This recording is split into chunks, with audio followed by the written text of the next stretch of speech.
नमस्कार। रश्मि की कविताओं में इस बार कोई कविता या कहानी नहीं, बल्कि कुछ सवाल लेकर आपके पास आई हूँ, जिनका जवाब मैं खुद ढूंढ रही हूँ। यदि आपके पास हो तो ज़रूर बताइएगा। अभी हाल ही में एक picture I, the Kashmir files. उससे पहले तास्कन फाइल्स, चार साहिबजादे, ऐसी पिक्चर्स कई आई हैं जो हमारे इतिहास से हमें वाकिफ़ करवा रही हैं, पर उनको कोई बढ़ावा नहीं दिया गया। इसका नतीजा, हमारा इतिहास देखिए। प्राचीन काल में हमने पढ़ा सिकंदर महान, अलेक्जेंडर द ग्रेट। उसके ऊपर एक पूरा अध्याय, एक पूरा चैप्टर है, और वहीं उसके तत्कालीन राजाओं पर कोई विवरण नहीं, कोई वर्णन नहीं। यहाँ तक कि पोरस जो उससे लड़ा, उसके ऊपर भी ज़्यादा से ज़्यादा एक पैराग्राफ या 3-4 लाइनों का वर्णन था, और कुछ नहीं। उसका पीए कह लीजिए या उसका साथी कह लीजिए, सेल्यूकस, उसके ऊपर भी एक अध्याय है, एक चैप्टर पूरा का पूरा है। लेकिन चाणक्य, जिन्होंने चंद्रगुप्त मौर्य को बनाया, उनकी नीतियों पर सिर्फ स्टेटस मिलते हैं फेसबुक और व्हाट्सएप पर। उसके बाद हम आते हैं मध्यकालीन यानी कि मिडविल हिस्ट्री पर। मध्यकालीन हिस्ट्री में हमने पढ़ा अकबर द ग्रेट। क्यों?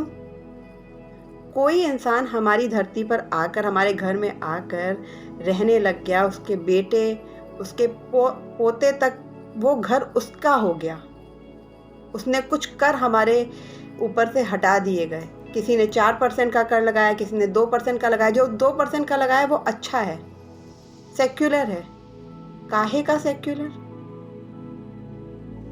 उसके बाद हम पढ़ते हैं मॉडर्न हिस्ट्री यानी कि नवीन इतिहास। नवीन इतिहास में क्या है मॉडर्न हिस्ट्री में? कि वो लॉर्ड आया, उस लॉर्ड ने ये काम किया।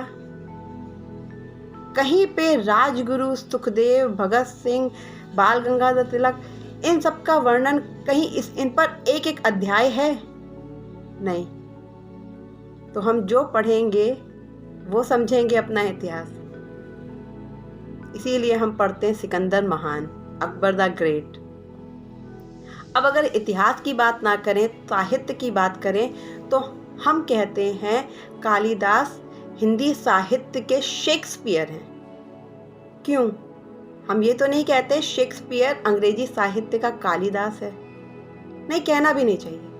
हर एक की अलग जगह है, हर साहित्यकार की, इतिहासकार की, हर एक जो सृष्टि में पैदा हुआ है उसकी तुलना दूसरे से नहीं कर सकते। कालिदास जैसे मालविका अग्निमित्रम, रघुवंशम, अभिज्ञान शाकुंतलम, ऐसे ग्रंथों का उन्होंने निर्माण किया, ऐसे ग्रंथों को उन्होंने लिखा है, उस ग्रंथ की तुलना कहीं पर नहीं है, कहीं पर हो भी नहीं सकती। यदि इन सवालों का जवाब कि हमारा इतिहास क्या है और हम क्या पढ़ रहे हैं मिले तो मुझे ज़रूर बताइएगा। और मैं आज की सरकारों का, आज की गवर्नमेंट का धन्यवाद कहती हूँ कि उन्होंने जो हमारे इतिहास हैं उनसे हमको रूबरू कराने की काफ़ी प्रयास कर रहे हैं। धन्यवाद।